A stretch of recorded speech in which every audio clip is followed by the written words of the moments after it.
Hi hello friends, എല്ലാവർക്കും ചേമ്പനർ പൂവിൻ്റെ ഇന്നത്തെ പുതിയൊരു എപ്പിസോഡിലേക്ക് സ്വാഗതം. അപ്പോൾ ഇന്നത്തെ എപ്പിസോഡിൻ്റെ തുടക്കത്തിൽ തന്നെ കാണിക്കുന്നത് സച്ചിക്ക് വണ്ടിയെ തിരികെ കിട്ടിയതിൻ്റെ സന്തോഷത്തിലാണ് സച്ചിയും രേവതിയും ചന്ദ്രയും അതുപോലെ തന്നെ രവിയും. എന്നാൽ ശ്രുതിക്കും അത്ര വലിയ സന്തോഷമൊന്നും ഇല്ല കേട്ടോ. മാത്രമല്ല, വണ്ടി തിരികെ തന്നതിൻ്റെ പേരിൽ അച്ഛനോടായിട്ട് നന്ദി പറയുകയും കെട്ടിപ്പിടിക്കുകയൊക്കെ ചെയ്യുന്നുണ്ട് സച്ചി.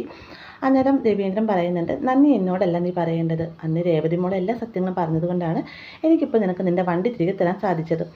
അതുകൊണ്ട് തന്നെ ഈ വണ്ടിയുടെ താക്കോൽ നിന്നെ ഏൽപ്പിക്കാനുള്ള ഏറ്റവും ഭദ്രമായ കൈയും രേവതി മോളുടെ തന്നെയാണ്. അവളാണ് ഈ വീട്ടിലേക്ക് ഐശ്വര്യം കൊണ്ടുവന്നത് എന്നൊക്കെ രവി പറയുമ്പോഴത്തേക്കും വേഗം തന്നെ ചന്ദ്രയുടെ ശ്രുതിയുടെ മുഖമൊക്കെ വല്ലാതാവുന്നുണ്ട്.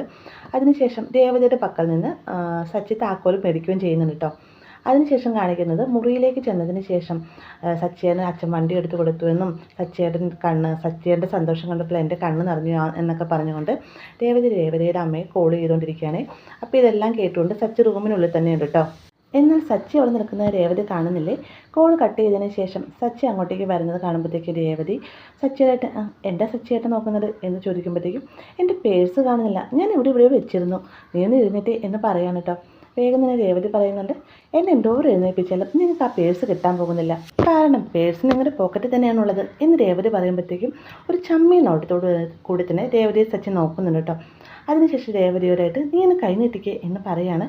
അപ്പോൾ രേവതി തൻ്റെ രണ്ട് കൈകൾ നീട്ടുന്ന സമയത്ത് ഇതെന്താ, ഞാൻ നിന്നെ വളരെ വീക്കാനാണ് കൈകൾ നീട്ടാൻ പറഞ്ഞത്, മര്യാദയ്ക്ക് നിൻ്റെ ഒരു കൈ മാത്രം കാണിച്ചാൽ മതി എന്ന് പറയാൻ കേട്ടോ. വേദന രേവതി തൻ്റെ ഒരു കൈ കാണിക്കുന്ന സമയത്ത് സച്ചി രേവതിയുടെ കയ്യിൽ പിടിച്ചതിന് ശേഷം നന്ദി പറയുകയാണ്. അപ്പോൾ തന്നെ രേവതി ചോദിക്കുന്നുണ്ട്, നിങ്ങൾ എന്തിനാ സച്ചിയേട്ടാ എന്നോട് നന്ദി പറയുന്നത് എന്ന് ചോദിക്കുമ്പോഴത്തേക്കും അല്ല ഒന്നുമില്ല വെറുതെ എന്ന് പറയാണ് കേട്ടോ. ഒന്നുമില്ലാതെ ഞാൻ ആരും നന്ദി സ്വീകരിക്കാറില്ല എന്ന് എടുത്ത വായിക്കുന്ന രേവതി പറയുന്നുണ്ട്. നിവൃത്തിയില്ലാതെ സച്ചി പറയുന്നുണ്ട്, നീ കാരണമാണ് വണ്ടി തന്നതെന്നല്ല അച്ഛൻ പറഞ്ഞത്, അപ്പോൾ അതിന് നന്ദി പറയാനായിട്ടാണ് എന്ന് പറഞ്ഞുകൊണ്ട് അതിനുശേഷം രേവതിയുടെ ഒരു സച്ചി നീ വേഗം റെഡിയാവും, നമുക്കൊന്ന് പുറത്ത് പോയിട്ട് വരാം, പുറത്ത് പോയി ഭക്ഷണം കഴിക്കാം എന്നൊക്കെ പറയുമ്പോഴത്തേക്കും രേവതി പറയുന്നുണ്ട്, ശരിയാണ് നിങ്ങളുടെ കൂടെ ഞാൻ പുറത്ത് വരാം, പക്ഷേ ഇന്നൊരു ദിവസത്തേക്കല്ല നിങ്ങൾക്ക് സ്നേഹം ഉണ്ടാവുള്ളൂ, നാളെ വന്ന് നിങ്ങൾ വീണ്ടും പിണങ്ങും, ഞാൻ വരുന്നില്ല, ഒരു കാരണമില്ലാതെ നിങ്ങൾ ഏത് സമയത്ത് എന്നോട് പിണങ്ങിക്കൊണ്ടിരിക്കും, ഇപ്പോൾ സ്നേഹം കാണിക്കണ ഒരു 5 മിനിറ്റ് കാണുമ്പോഴത്തേക്കും നിങ്ങൾക്ക് എന്നോട് ദേഷ്യമായിരിക്കും എന്നൊക്കെ രേവതി പറയുകയാണെ. അതിനുശേഷം രേവതി ഒഴിഞ്ഞു മാറാനായിട്ട് ശ്രമിക്കുകയും ചെയ്യുന്നുണ്ട്. എന്നിട്ട് സച്ചി പറയുന്നത് ഡി എഴുന്നേറ്റ്, നീ എൻ്റെ ഭാര്യയാണ്, ഭർത്താവ് പറയുന്ന ഭാര്യ കേൾക്കണം എന്ന് പറയാണ് കേട്ടോ.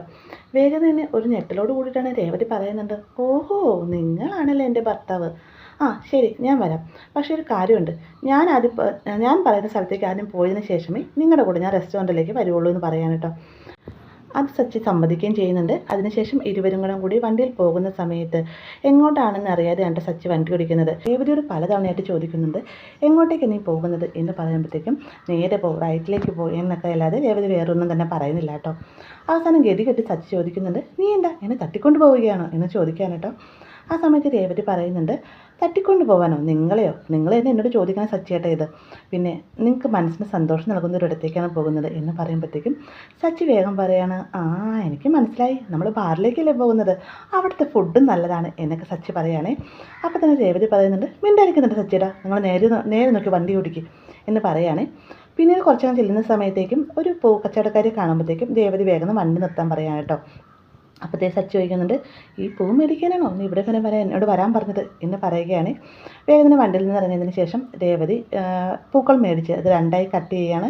ഒന്ന് തൻ്റെ മുടിയിലും മറ്റേത് വണ്ടിയുടെ കാറിൻ്റെ ഫ്രണ്ടിലും തൂക്കിയിട്ടതിന് ശേഷം പറയും, ഈ വണ്ടിയിൽ ഇടയ്ക്കൊന്ന് പൂവൊക്കെ തൂക്കിയിടാൻ പാടില്ല സച്ചിയേട്ടാ എന്ന് ചോദിക്കുകയാണ് കേട്ടോ. വേഗം തന്നെ രേവതിയെ സച്ചി സ്നേഹത്തോട് നോക്കുന്നുണ്ട്.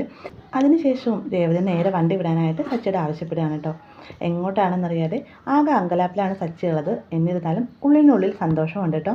അപ്പോൾ ഈ ഒരു ഭാഗത്തോട് കൂടിയിട്ടാണ് ഇന്നത്തെ എപ്പിസോഡ് അവസാനിക്കുന്നത്. വീഡിയോ ഇഷ്ടമായ ലൈക്ക് ചെയ്യാനും സബ്സ്ക്രൈബ് ചെയ്യാനും മറക്കരുത്.